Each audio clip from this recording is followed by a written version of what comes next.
The C-SPAN networks bring you long-form public affairs programming from the nation's capital and are a public service of your television provider. C-SPAN, created by cable. Now, Mr. President, I say an opportunity was lost because the President could have used this decision as a means to put immense pressure on the Soviet Union and the arms control negotiations. The President lost a golden opportunity. Instead of declaring that he would abandon the SALT no undercut policy, the President could have stated publicly to Mr. Gorbachev that he was prepared to attend a summit on arms control before the end of the year.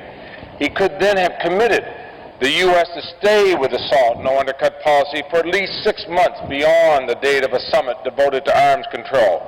Now, that would give sufficient time for the negotiators to take the agreement of the two leaders and put it into treaty language.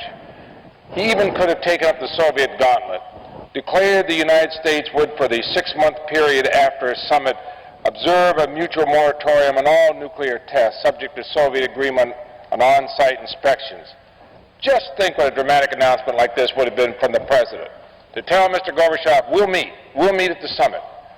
We'll abide by SALT II for at least 6 months beyond the summit. We won't do any underground testing for at least 6 months beyond the summit. But we want to test your seriousness. We'll come to the summit seriously.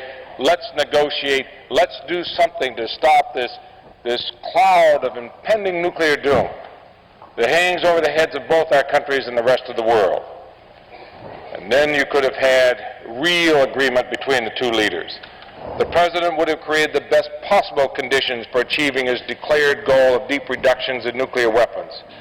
And the United States would have seized the high moral ground for the rest of the world. If a summit under such conditions were to result in failure, the President could then make a final decision about whether to continue the current limits on strategic nuclear forces, secure in the knowledge that he had done his utmost. He had gone the extra mile. The United States had told the rest of the world, we truly are committed to arms control. And no damage would have been done to United States security in the interim.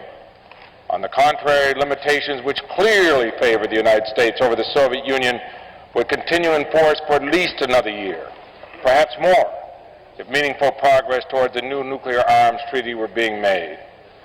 But instead, by characterizing his decision as the first step towards a wide-open arms race, the President has thrown away what may prove to be the last chance to have a nuclear reduction treaty during his term and before the end of his presidency. We are, in fact, continuing to observe SALT, but we gain no credit with our allies, no credit with world opinion, and we do not send positive signals to Soviet leaders that could enhance the prospects for a summit. The President's decision flouts the strongly held position of the United States and the NATO alliance with regard to the SALT no undercut policy. Now, the Senate, on 2 separate occasions, most recently in June of 1985, voted its overwhelming bipartisan support for this common sense approach. Our NATO allies have reacted very negatively to the President's announcement. Mr. President, I cannot believe that the United States gains anything in its security, or the rest of the world does, by this decision.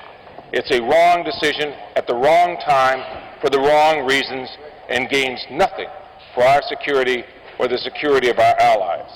The bottom line is that the President's action, if carried through, will destroy what remains of the national consensus for sensible strategic and arms control policies aimed at strengthening stability and reducing the risk of nuclear war. A return to an open-ended arms race is premised on the belief that we can outbuild the Soviets and regain some sort of military superiority. That's simply not going to happen. The cost, economic and political, will be strategic. Now, Mr. President, political, economic, and military costs of destroying the last remaining limits on strategic offensive nuclear weapons are far too high for Congress to stand by and allow the no undercut policy to die. If the Senate does not act, by the end of this year, the world could face for the first time since 1972 an open-ended arms race with no restraint between the nuclear superpowers. Mr. President, I would ask that I be allowed to include a number of articles from my own state newspapers in this matter in the record. Without objection, so ordered. And, Mr. President, my friends, Senators Bumpers, Chafee, Hines, and I will introduce an amendment to an appropriate vehicle, probably the Defense Authorization Bill, to provide the Senate a means to show where it stands on this most vital national security issue. The United States Senate, the only body of people in this country who can vote on an arms control treaty, will stand up and I hope be counted. Thank you, Mr. President.